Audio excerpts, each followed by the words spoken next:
de votre attention. Excellent début de semaine à tous. L'actualité ce 2 octobre, la rentrée scolaire au Togo. Élèves, enseignants du public et du privé ont repris ce matin le chemin de l'école. La joie pour beaucoup de retrouver amis et camarades. La lourdeur encore dans les pas pour certains. Pas totalement remis des vacances. Tout compte fait, la rentrée est effective. Constat tout à l'heure ici à Lomé et ailleurs à l'intérieur du pays. Montchan théâtre hier de grands meetings du Parti Unir, meeting animé par le Premier ministre Commissaire Classou, qui est largement revenu sur la situation socio-politique actuelle du pays, situation rythmée par 2 mots, référendum, constitution 1992. Enfin, de la mode ce soir avec les collections, les toutes premières des étudiants du centre de formation Christ-Mans. Ils étaient en exhibition de fin de formation. La soirée remise, attestation, défilé de mode, en fin de journal tout à l'heure. Voilà, madame, messieurs, le sommaire. Bienvenue. Bonsoir à tous. Un mot, un seul domine l'actualité ce 2 octobre, la rentrée. Et oui, la rentrée scolaire ce lundi, la rentrée parlementaire demain mardi. Mais d'abord, la reprise des classes ce lundi s'est fait depuis ce matin. Élèves et enseignants ont retrouvé le chemin de l'école depuis certains établissements visités dans le Raoult et dans le Zio. Le Premier ministre, Commissaire Classou, a souhaité une bonne et heureuse année scolaire 2017-2018 aux élèves du Togo et aux enseignants. Le chef du gouvernement a réitéré l'engagement de l'État à œuvrer pour améliorer les conditions de travail. Isidore Koubatine.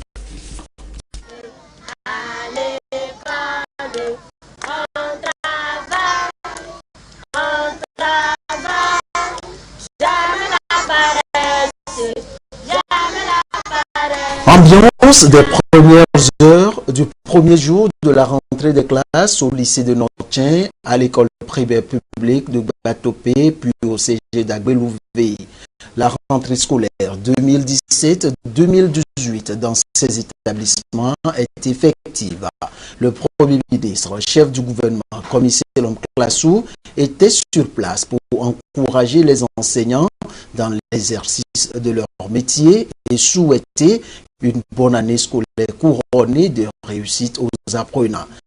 Samuel, 13 ans, élève en classe de 3e, reste confiant et prêt pour amorcer dans la sérénité la nouvelle année scolaire. Moi, je compte débuter l'année scolaire avec un max de potentiel pour bien travailler et décrocher mon BPC avec une mention très bien. Le déplacement du Premier ministre dans ces établissements scolaires de la préfecture du Raoult et du Zior, où il a prodigué d'utiles conseils aux enseignants et aux apprenants, n'a pas laissé indifférents les responsables du système éducatif togolais. Le message de M. le Premier ministre, d'abord, ça m'a surpris agréablement, parce que vu la charge du Premier ministre, je n'avais pas pensé qu'il nous ferait l'honneur de nous rendre visite à l'école ce matin. Et donc, sa venue vraiment nous a réconfortés et nous a motivés à commencer la rentrée avec beaucoup plus d'enthousiasme. Ce qu'il a dit aux élèves sur le plan du travail, de la façon dont on entame l'année pour réussir, la façon dont on organise son travail quotidiennement pour atteindre l'excellence et surtout la discipline dans laquelle ce travail doit se faire pour que les résultats soient les meilleurs. J'ai trouvé que c'est vraiment une leçon de méthodologie de l'apprentissage que le Premier ministre a communiqué aux élèves qui ont eu la chance de le recevoir dans leur classe. Aux élèves et aux enseignants, le message du chef du gouvernement était clair. Il a convié les enseignants à un un don de soi parce qu'ils exercent un métier noble, celui de contribuer à la formation de l'élite de demain. Je voudrais vous rassurer que les orientations du président de la République et la volonté du gouvernement, c'est de faire de sorte que les difficultés liées à cette fonction enseignante puissent être allégées. Vous avez toujours fait preuve de don de soi. L'enseignant qui m'aurait eu au CP1 aujourd'hui, s'il est vivant, sa joie, c'est de voir un de ses élèves parler comme ça aujourd'hui en qualité de peut-être Premier ministre. C'est une des récompenses du métier, d'avoir contribué à la formation des citoyens. La vraie récompense de ce métier, c'est ça. Vous avez écouté tout ce que le gouvernement a fait par rapport à vos revendications qui sont légitimes depuis le mois de mars et singulièrement vendredi, ce qui a été fait. Et donc, je vous invite à la patience, la réussite à la fin de l'année se prépare dès ce matin. Ceux qui veulent réussir à la fin de l'année scolaire, c'est dès les premières heures là, de cette rentrée que vous devez vous mettre cet objectif dans la tête et travailler en conséquence. Le Togo de demain, c'est pour vous. Mais seulement pour ceux qui vont se mettre au travail maintenant.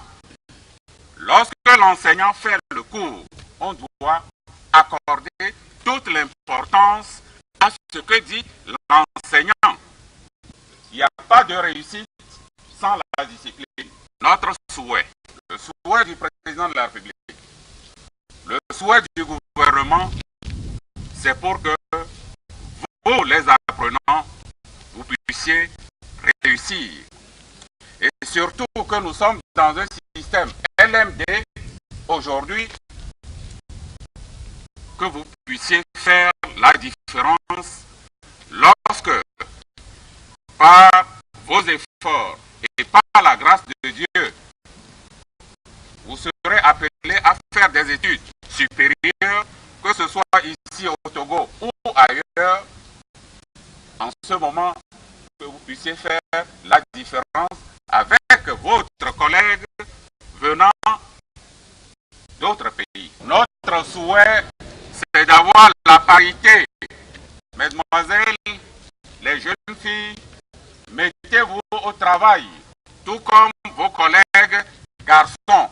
Essayez de créer l'émulation, c'est-à-dire la rivalité, que des filles cherchent à être les premières dans toutes les classes. Mais les garçons, ne vous laissez pas dépasser. C'est-à-dire, chacun travaille voulant être le premier. Et à partir de là, on ne peut qu'avoir l'excellence.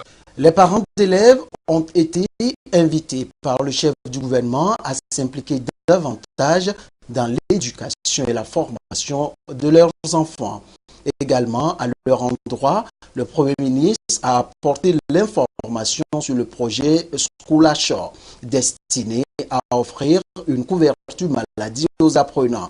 À tous les acteurs du système éducatif, le Premier ministre a souhaité une bonne rentrée scolaire avec de bons résultats en fin d'année dans le but de mettre à la disposition du pays des ressources humaines capables de faire face aux exigences de la mutation que connaît le monde actuellement.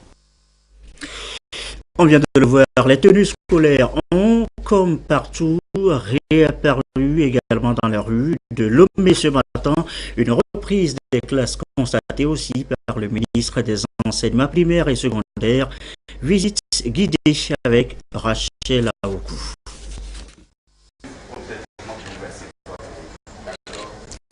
La vie renaît dans les établissements scolaires après les vacances. Élèves et corps enseignants, chacun était présent à son poste. Serge Tokouin Petit, première étape de la tournée du ministre. Dans cette classe, élèves et enseignants échangent. Ils font la mise au point avant d'entamer les cours. Même ambiance au CEG à Guémarché. L'enseignant donne les premières instructions. Chez les tout-petits, comme dans les écoles privées, tous les élèves sont en classe. Les établissements que nous avons visités ont montré des signes d'une rentrée normale. Ça et là, les quelques absences que nous avons considérées ont été présentées comme étant dues à des maladies ou à des congés, par exemple de maternité. Nous sommes en train de réunir toutes les informations nous venant de l'intérieur.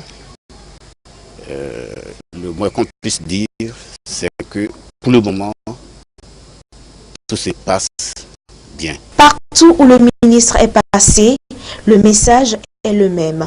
À l'endroit des apprenants, courage, labeur, assiduité et abnégation. Au corps enseignant, il lui est demandé de fournir des efforts et de s'appliquer pour que tout se déroule bien. Je voudrais inviter mes collègues enseignants à aller vers l'appel, la prise en compte de l'appel que nous les avons toujours lancé, à savoir que quel que soit le problème qui apparaît ou qu'il apparaîtra, que nous privilégions toujours le dialogue et la concertation. Les états d'âme, il y en a, il y en aura toujours. Mais le plus important, c'est que mieux, ou bien plus, dans le secteur de l'éducation qu'ailleurs, il est important que quels que soient les états d'âme que nous avons, que l'on privilégie le dialogue et la concertation devant toute autre forme de manifestation de ces états d'âme. Pour cette rentrée scolaire 2017-2018, plus de 2 millions d'élèves sont enregistrés. Le gouvernement entend tout mettre en œuvre pour assurer une année scolaire calme et réussie. La joie de retrouver ses camarades après 2 mois de vacances effectives également ce lundi à Anéro dans les lacs. Et c'est là qu'est parti tout ce matin le ministre Georges Aïdam pour constater l'effectivité de la rentrée scolaire 2017-2018. Le récit de Augustin Kossi. À 7 heures à l'EPP-ZBV dans la préfecture des Lacs. La cloche sonne pour marquer la fin des belles vacances. Après quelques minutes de cérémonial de montée des couleurs, c'est l'école qui recommence. Nous sommes au premier jour de la rentrée scolaire 2017-2018 au Togo. Au lycée et au collège de ZBV, c'est avec joie que les élèves se revoient pour amorcer la nouvelle année scolaire. Après 2 mois, je suis très ravie de retrouver mes camarades. On prévoit bien démarrer la rentrée scolaire. Je suis en classe de terminale et je peux voir bien mon cours, comprendre bien les cours en classe et pouvoir bien les apprendre pour pouvoir réussir à la fin de l'année. Je suis très contente de revoir les nouveaux camarades qui sont en 6e aussi. Je suis très contente de commencer à apprendre l'anglais et français pour bien devenir quelqu'un de mieux. Le ministre Georges Aïdam de l'enseignement technique et de la formation professionnelle s'est déplacé avec les acteurs de l'éducation de la localité pour constater l'effectivité de la reprise des cours. Dans ces salles du lycée d'enseignement technique et professionnel d'Anéro-Gledi, par exemple, l'ambiance est plutôt laborieuse. On a commencé beaucoup de choses avec notre professeur monsieur Agbo, le prof de mathématiques. Et monsieur nous a demandé de faire des exercices, de faire beaucoup d'exercices, beaucoup d'efforts pour la réussite de l'année. Nous avons bien démarré la rentrée. La rentrée a été effective. Ce matin, nous avons fait la prise de contact avec nos élèves. Donc, nous avons fait la présentation. Nous avons donné le programme des mathématiques. Moi, je suis prof de mathématiques générales. On a fait parcourir le programme et c'est sur cela qu'on s'est arrêté. Dans chaque établissement où la délégation est passée, le ministre a prodigué d'utiles conseils aux élèves et aux enseignants. Il les a exhortés à la détermination et au travail bien fait. Partout où nous sommes passés, nous avons constaté que les établissements ont ouvert leurs portes, qu'ils ont accueilli les élèves et que les enseignants sont à leur poste et ont commencé à donner des cours aux élèves, ce qui nous rassure que cette année scolaire a débuté dans de bonnes conditions et que la sérénité et l'efficacité dans le travail vont prévaloir tout au long de l'année. Nous leur avons prodigué les conseils nécessaires pour que cette année leur soit fructueuse. Et pour que l'année leur soit effectivement fructueuse, ils doivent s'armer du courage et d'abnégation. C'est parti donc pour 9 mois au cours desquels chacun devra lutter pour décrocher un diplôme ou passer en classe supérieure à la fin de l'année scolaire 2017-2018. Premier jour de classe effectif aussi dans les écoles à l'intérieur du pays. Écoliers, élèves et enseignants, tous présents au poste. Image ici à Sokodé, Kara, d'Apamon avec nos correspondants en région. Flux de la région centrale, écoliers, collégiens, lycéens et enseignants ont repris ce matin le chemin de leur établissement, mettant fin aux vacances. Jour de rentrée scolaire pour l'année académique 2017-2018, le préfet de Tchaoudjo, le colonel Mompion Matiendou et les autorités de l'éducation de la centrale ont fait le tour de certains établissements pour constater l'effectivité de la reprise des classes. Au lycée moderne de Sokodé, tout se passe très bien. Les élèves sont là. Par rapport aux places, notre organigramme est tel que les matins, nous ne recrutons plus, à part d'aujourd'hui. Mais c'est dans l'après-midi, à partir de 15 h que nous allons recruter. Nous allons le faire pour 1-2 semaines. Au premier jour de la rentrée, comme d'habitude, nous avons rassemblé tous les élèves, anciens comme nouveaux, à qui nous avons dit un peu le règlement intérieur de notre établissement, qui n'est autre qu'un règlement connu de tout le monde, puisque notre établissement est un établissement public, laïque et mixte. Donc c'est dire que c'est une ambiance bon enfant pour ce matin. C'est vrai qu'il y a encore de la foule, beaucoup d'élèves qui attendent et des parents qui attendent d'être inscrits. Or, dans l'enseignement technique, on n'accède pas par inscription, mais on accède par un concours que nous avons déjà fait.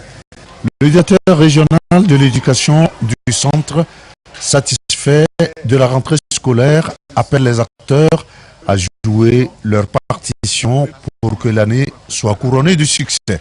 À l'endroit des parents, les encourager à continuer à accompagner leurs enfants afin qu'en fin d'année, la joie soit partagée. À l'endroit des élèves, donc des apprenants, vraiment la persévérance, le courage.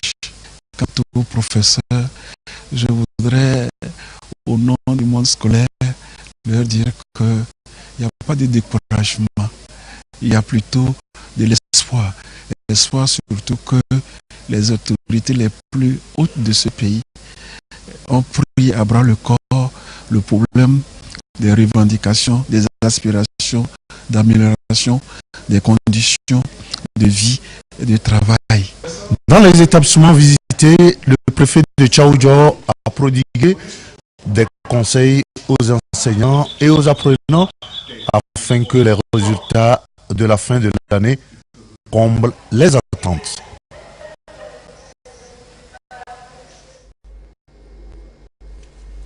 Je vous le disais tout à l'heure, en titre, un seul mot domine l'actualité jusqu'ici, la rentrée parlementaire aussi. Ce sera demain mardi à l'Assemblée nationale pour le compte de la deuxième session ordinaire de l'année, un sujet sur lequel nous reviendrons tout à l'heure dans le courant de cette édition. Il est 20h17. On en vient maintenant à la politique intérieure avec notamment la situation socio-politique actuelle au Togo. Largement évoqué hier à Ngotchan, le Premier ministre y tenait meeting devant les militants du Parti Unir. Deux mots ont fait l'objet d'explications de texte. Référendum, Constitution 1992. Le compte rendu de Pierre Sessoko.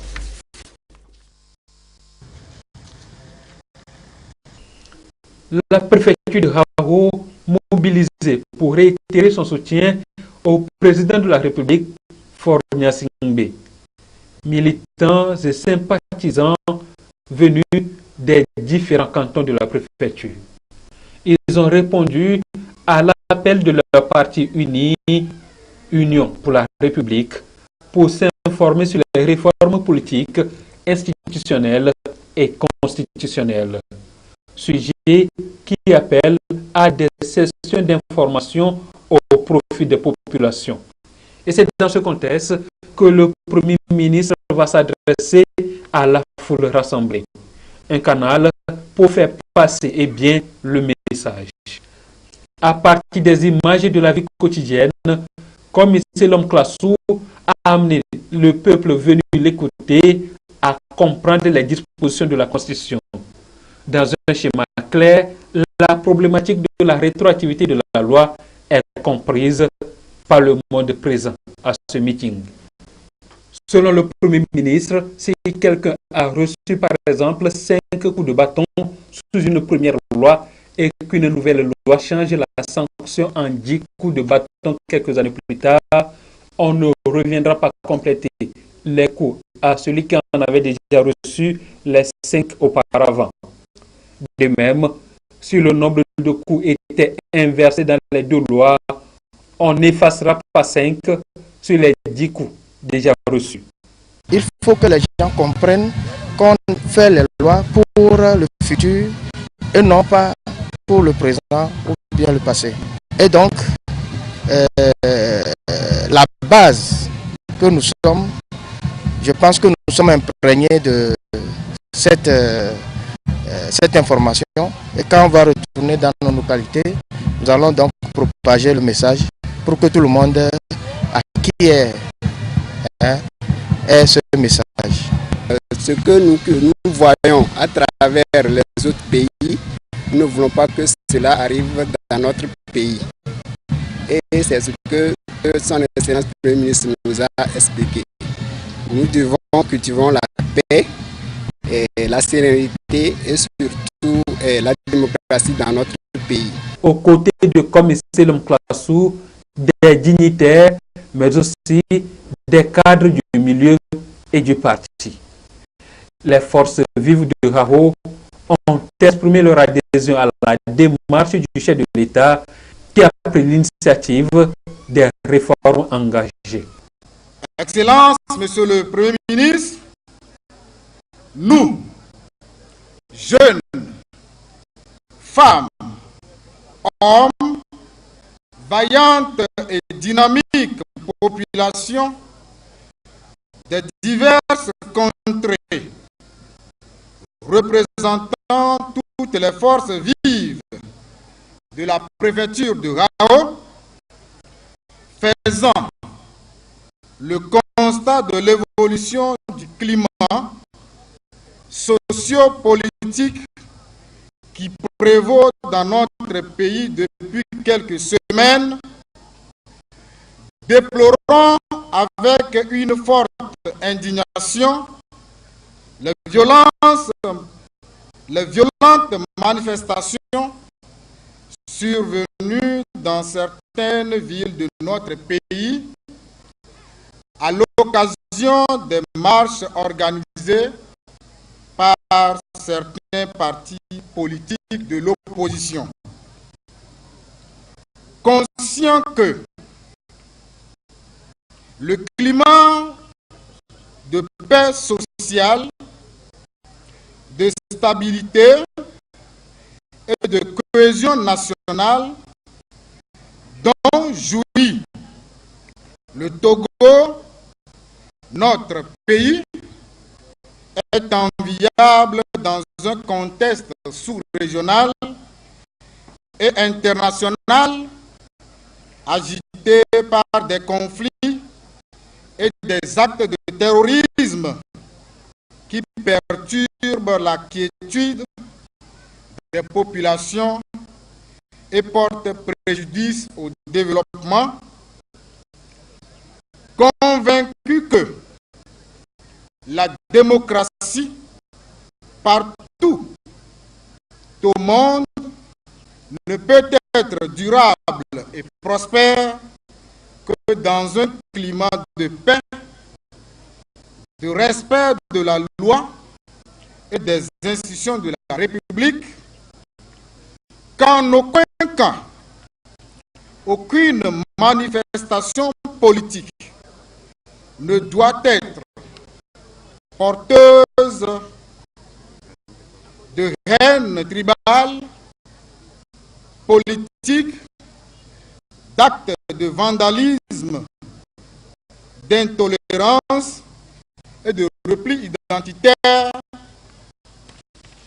considérant que l'ensemble des actions menées par le président de la République, son Excellence, Monsieur Faure et Sozimna Gnassingbé, concourent inexorablement à assurer le bonheur du peuple togolais dans la paix, garantissant un élan de solidarité et le bon vivre ensemble au-delà de nos clivages politiques, ethniques et religieux.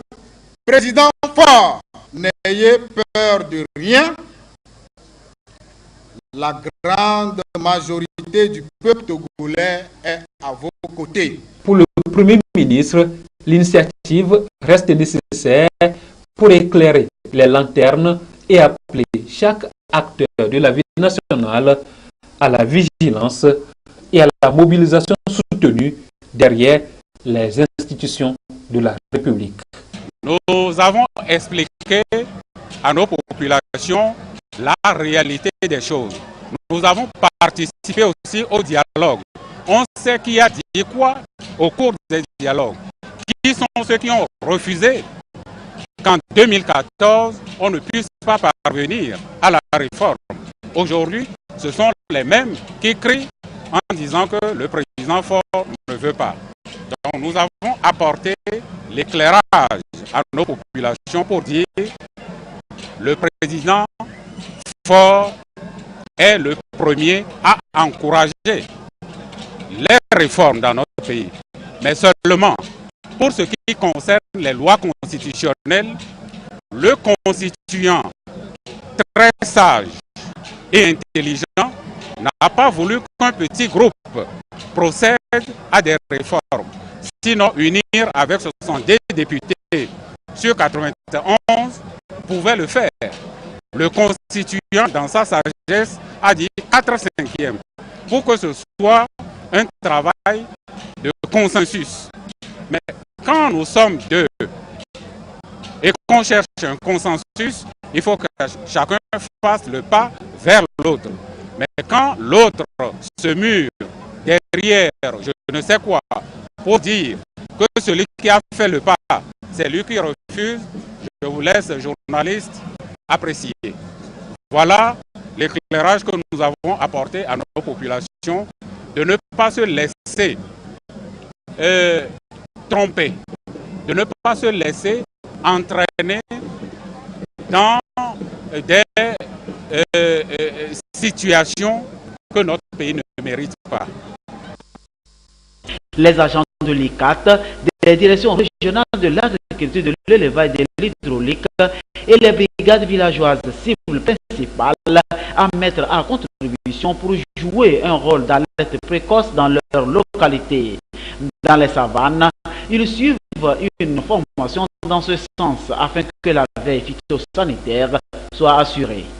Aujourd'hui, on va leur donner tous les outils pour identifier les ravageurs.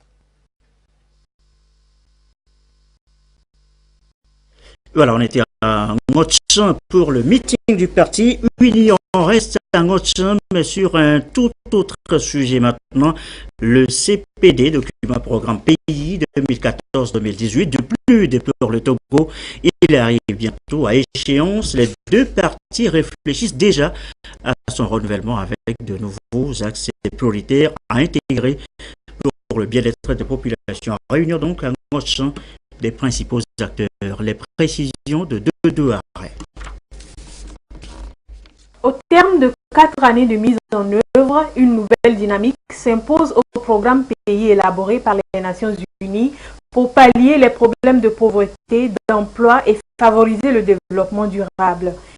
Ici, les différents acteurs et coordonnateurs de ce programme s'approprient une nouvelle théorie, dite théorie du changement, pour redéfinir les priorités du pays et répondre efficacement aux besoins des populations. Et cet processus de théorie des changements consiste non seulement à apporter des changements dans la vie de personnes vulnérables, mais démontrer comment est-ce que ces changements se prennent par. Ça veut dire, s'assurer que toutes les couches de population vulnérable sont prises en charge, qu'il y a autour de ça un partenariat stratégique très élargi qui est battu pour mobiliser suffisamment de ressources pour mettre en œuvre les différents programmes, et aussi les ciblages en termes de zones géographiques le plus reculées, que ces zones géographiques soient aussi desservies dans ces programmes. C'est un nouveau cadre de coopération qui s'ouvre pour le Togo et le PNUD pour les 5 années à venir. Il est basé sur l'atteinte des objectifs de développement durable avec un accent particulier sur l'aide aux populations vulnérables. Notre cadre de programmation entre le PNUD et le gouvernement doit s'aligner sur ces documents, notamment les ODD, notamment le plan national de développement. Nous avons invité ici à notre pied toutes les parties prenantes, le gouvernement, la société civile, le secteur privé, afin d'échanger sur les axes stratégiques que nous allons donner à notre prochain cycle de programmation. Avoir un peu une idée de ce que sera le prochain cycle de programmation entre le PNUD et le gouvernement. Et donc cela permettra, dans un futur assez proche, de les décliner en projets et de mobiliser les ressources qui vont aller avec pour pouvoir peut-être exécuter ces projets au bénéfice, encore une fois, des populations togolaises. Ce nouveau programme, qui sera piloté sur la période 2019-2023, se focalisera sur une analyse approfondie des problèmes et solutions pour dégager des axes stratégiques pouvant influer positivement sur les conditions de vie des populations. Je vais vous annoncer tout à l'heure la rentrée parlementaire. Ce sera demain mardi à l'Assemblée nationale pour le compte de la deuxième session ordinaire de l'année. Une reprise à laquelle sont conviés certains invités de marque déjà arrivés à Lomé. Martin Chongou de l'interparlementaire Samedi, Cipriano Gassama, le président de l'Assemblée nationale de Guinée-Bissau, accueilli ce lundi par son homologue togolais Dama Ndaramani. Il se confie à la presse aussitôt arrivé, des propos recueillis par Luc Assis.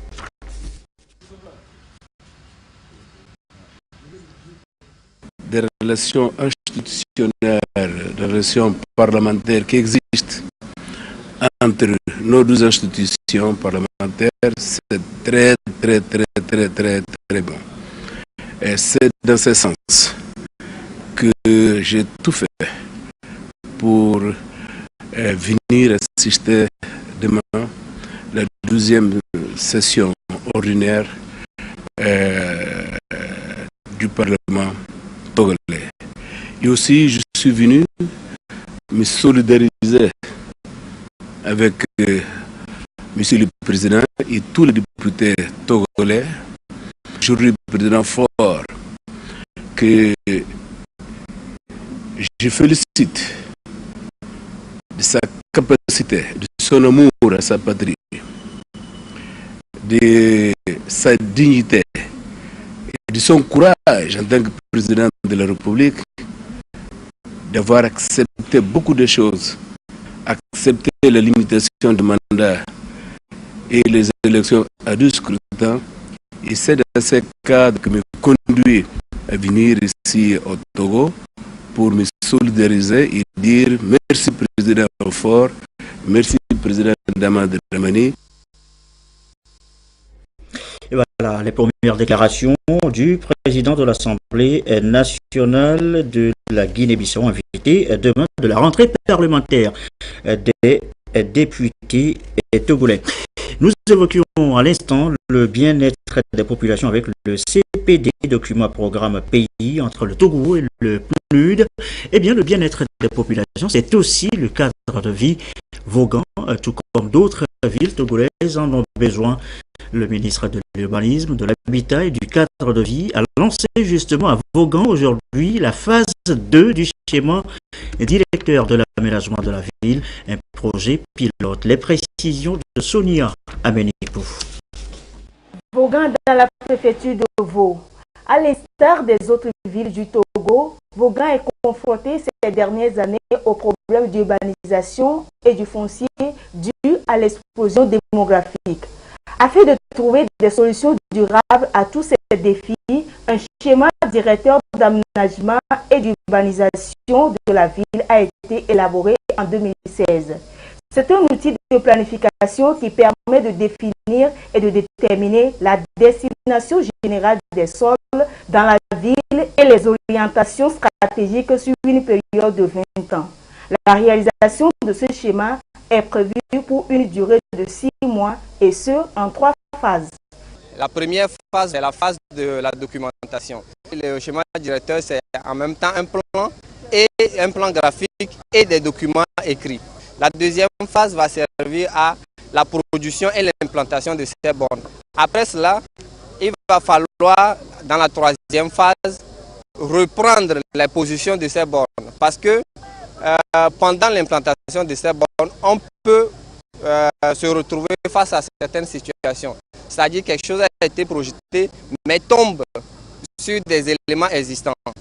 Et certaines décisions peuvent être prises pendant l'exécution.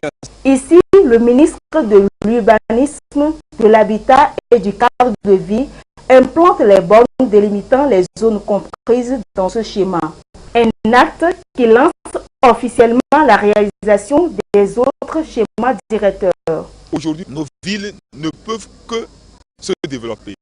Et telle est la vision du président de la République, M. Faure Eswatini Gnassingbé.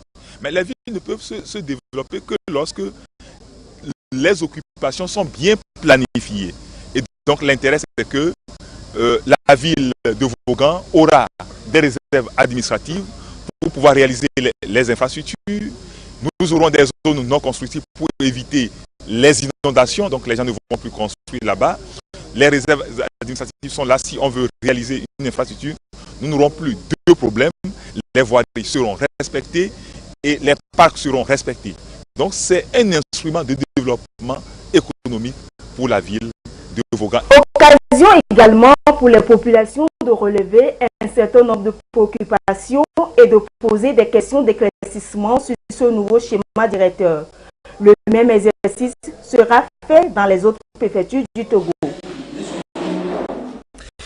Dans le reste de l'actualité, ouverture ce matin à Lomé de la semaine du partenaire à la Caisse nationale de sécurité sociale. Ce sont des rencontres d'échange et de sensibilisation organisées par la direction générale de la Caisse nationale de sécurité sociale avec les représentants des différents corps de métiers sur toute l'étendue du territoire national. Serge Tastom, Antoinette Oman va voir pour les précisions.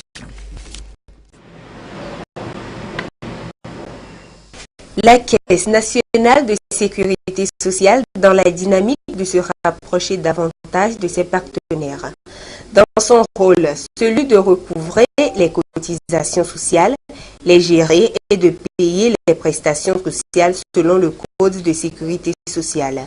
Pour la Caisse nationale de sécurité sociale, il est question de relever ces défis, ceci avec l'appui de ses partenaires.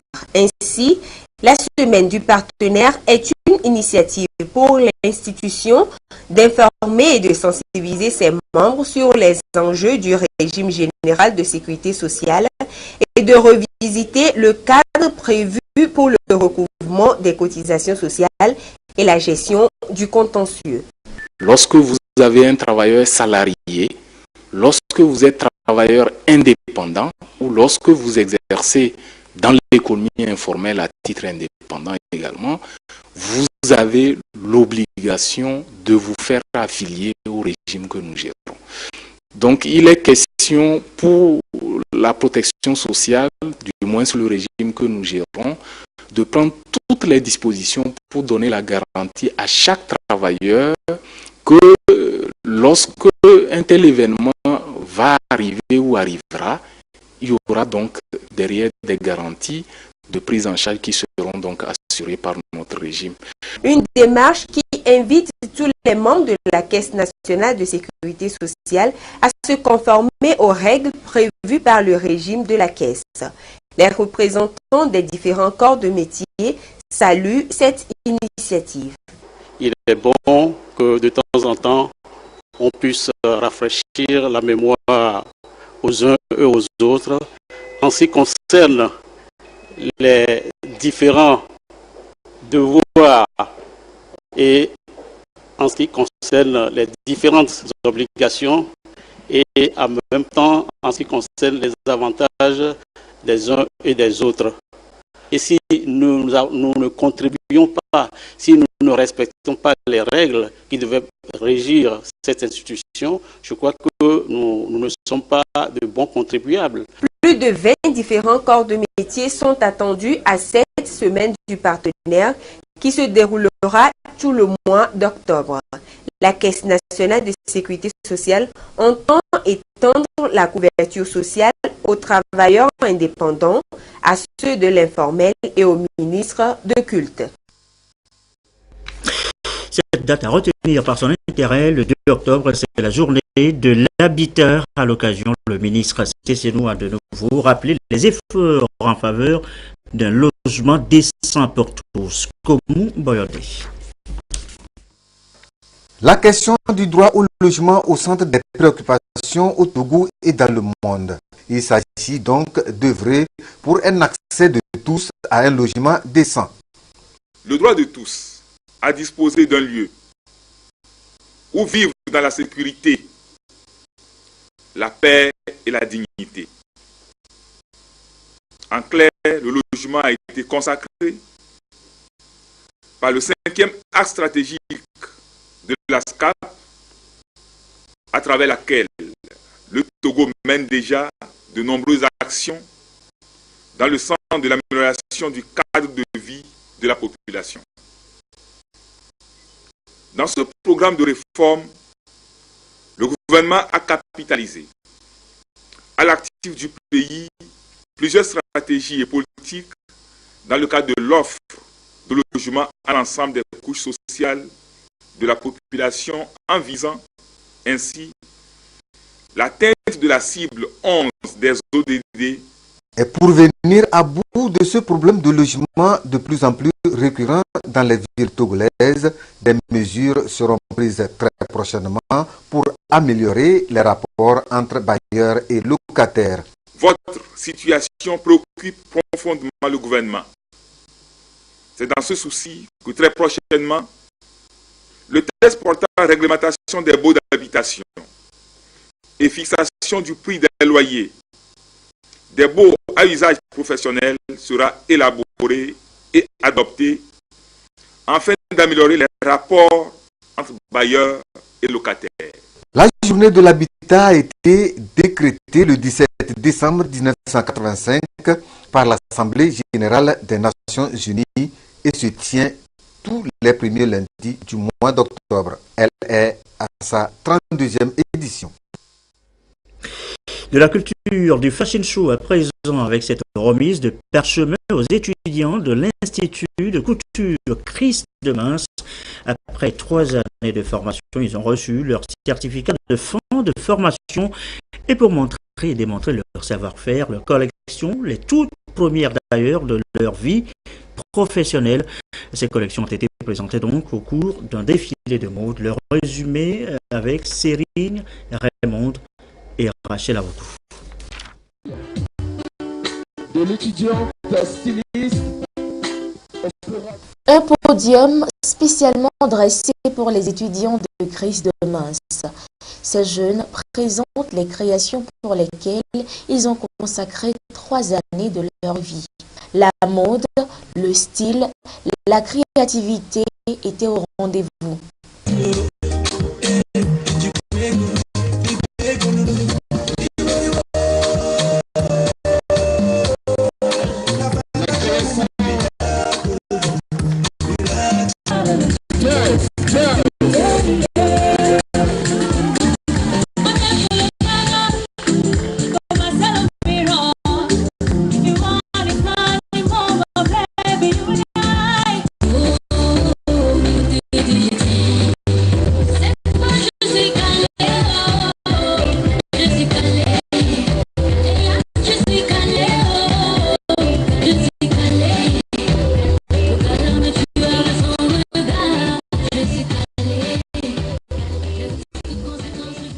C'était un parcours accéléré, comme on le dit. Au lieu de faire les exercices comme les autres, j'étais obligée de fournir un effort supplémentaire pour pouvoir assimiler plus et pouvoir donner plus. Ça n'a pas été facile, mais ça valait la peine. Ce talent, ils l'ont acquis de Christelle Menson qui, de main de maître, leur a livré tous les secrets de la mode. Une mode qu'elle impacte encore avec sa nouvelle collection dénommée ICC Christ de Mins.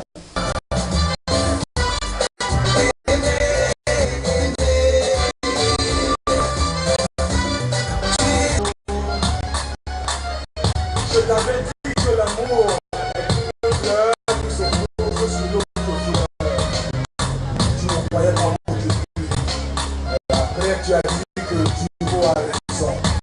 Le Dieu d'Afrique n'avait pas de femme à te. La plupart étaient venus, même sans savoir pédaler la machine, sans savoir dessiner. Aujourd'hui, ils sont sortis stylistes. Ils savent très bien dessiner, ils savent pédaler la machine, ils savent couper, ils savent coudre. C'est des stylistes accomplis. Christ de Mins met donc sur le marché du travail et de la mode 22 stylistes pétris de talent qui vont apporter leur savoir-faire pour l'éclosion de la mode togolaise.